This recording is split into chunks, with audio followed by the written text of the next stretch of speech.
अभी हाल ही में मेरा महाराष्ट्र जाना हुआ, मराठाओं की भूमि पर जाना हुआ, जहाँ मैंने एक राजपूती संगठन का कार्यक्रम अटेंड किया। मैं खुद जाट हूँ, हरियाणा से आती हूँ। क्यों बता रही हूँ? मैंने उसका एक पोस्ट डाला था। अब इससे आगे मैं कुछ बोलूँ, आप उस पोस्ट का कमेंट बॉक्स जाकर चेक कीजिए, वहाँ पे अलग ही युद्ध चल रहा है।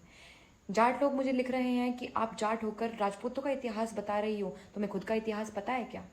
पहले तो 2 GB के नेट पर इतराना बंद कीजिए। मैं क्या जानती हूँ क्या नहीं जानती हूँ ये आप मुझे नहीं बताएंगे।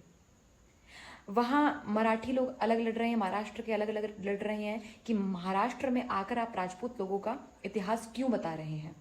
राजपूत अलग लड़ रहे हैं कि महाराणा प्रताप की और छत्रपति शिवाजी महाराज की तस्वीर एक साथ क्यों लगाई।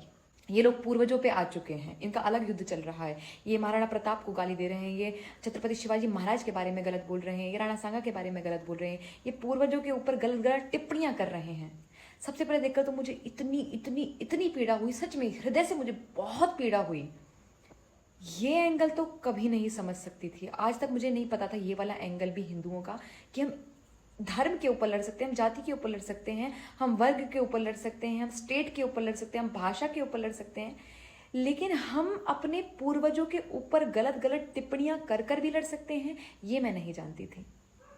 हमारे पूर्वज हमारे लिए मर गए, मिट गए।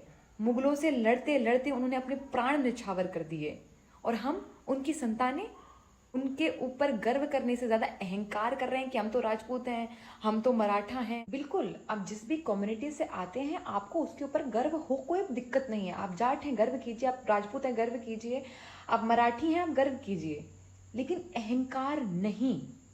अब मुझे समझ आता है कि क्यों ये खच्चरों पर, ऊंटों पर चलने वाले लोग कामयाब हुए हम पर राज करने के लिए।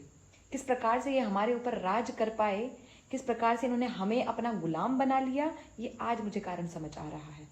क्यों ये वो स्लोगन चलाया था उन्होंने कि फूट डालो और राज करो, क्योंकि हम में फूट डालना बहुत आसान था। वो समझ चुके थे इस बात को, और इसका प्रमाण तो ये है। सबसे पहले तो अपने पूर्वजों का गौरवशाली इतिहास पढ़िए, अपने बालकों को पढ़ाइए, और उस इतिहास को अपने जीवन में उतारकर मातृभूमि की सेवा के लिए आज आप क्या कर सकते हैं वो विचार कीजिए। आपके पूर्वजों ने क्या किया और क्या नहीं किया वो हम बाद में देख लेंगे, है ना, क्योंकि अभी ये जरूरी है कि आज आप क्या कर रहे हैं।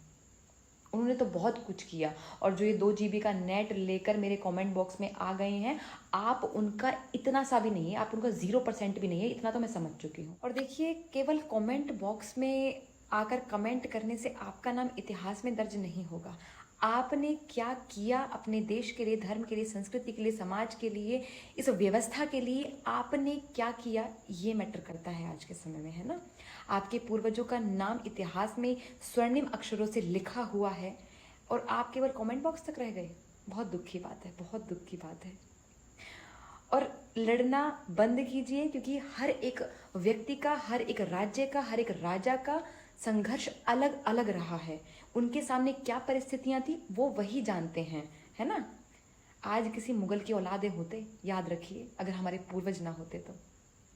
नमस्ते, जय श्री राम। विचार कीजिए, कम से कम हम इसलिए तो ना लड़े, है ना।